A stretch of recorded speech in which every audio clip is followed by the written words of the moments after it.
Hey people, ignore the look. I'm in full on avoidance mode of practically everything at the moment, hence why the hair is not sorted. It needs cutting and dyeing, and we'll get there eventually. Anyway, the reason I wanted to come and do today's video is because I want to look at and discuss a particular phrase that's used quite a lot with a lot of our children that can't or are unable to attend school, and it's emotionally based school avoidance. Yeah, now, do we need a phrase like that to make it easier to recognise, or an acronym like EBSA? Do we need one? Do we really need one? Because by putting things, just 1 second, I need to pause and then I'll come back. Sorry about that brief pause. The dog's being a bit crazy because Duke's just come. So, talking about the phrase EBSA, why is it that we have to come up with a phrase or an acronym to try and make it easier? Because what we then try to do is shoehorn a set of behaviours into a phrase, and it never works. It,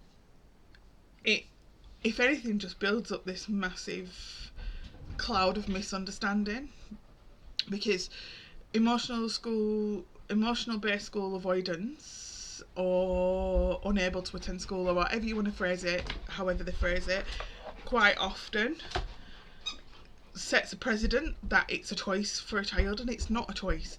The reason majority of the time why children are unable to attend school or are at risk of emotionally based school avoidance is because of the school environment, and is because of unmet need.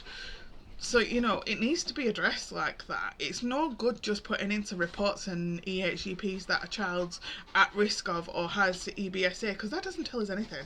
It just tells us that there is something about the school environment that child finds overwhelming and is unable to attend. And we need to know what the needs are around that. Is it environmental? Is it the demand load of the school day, etc.?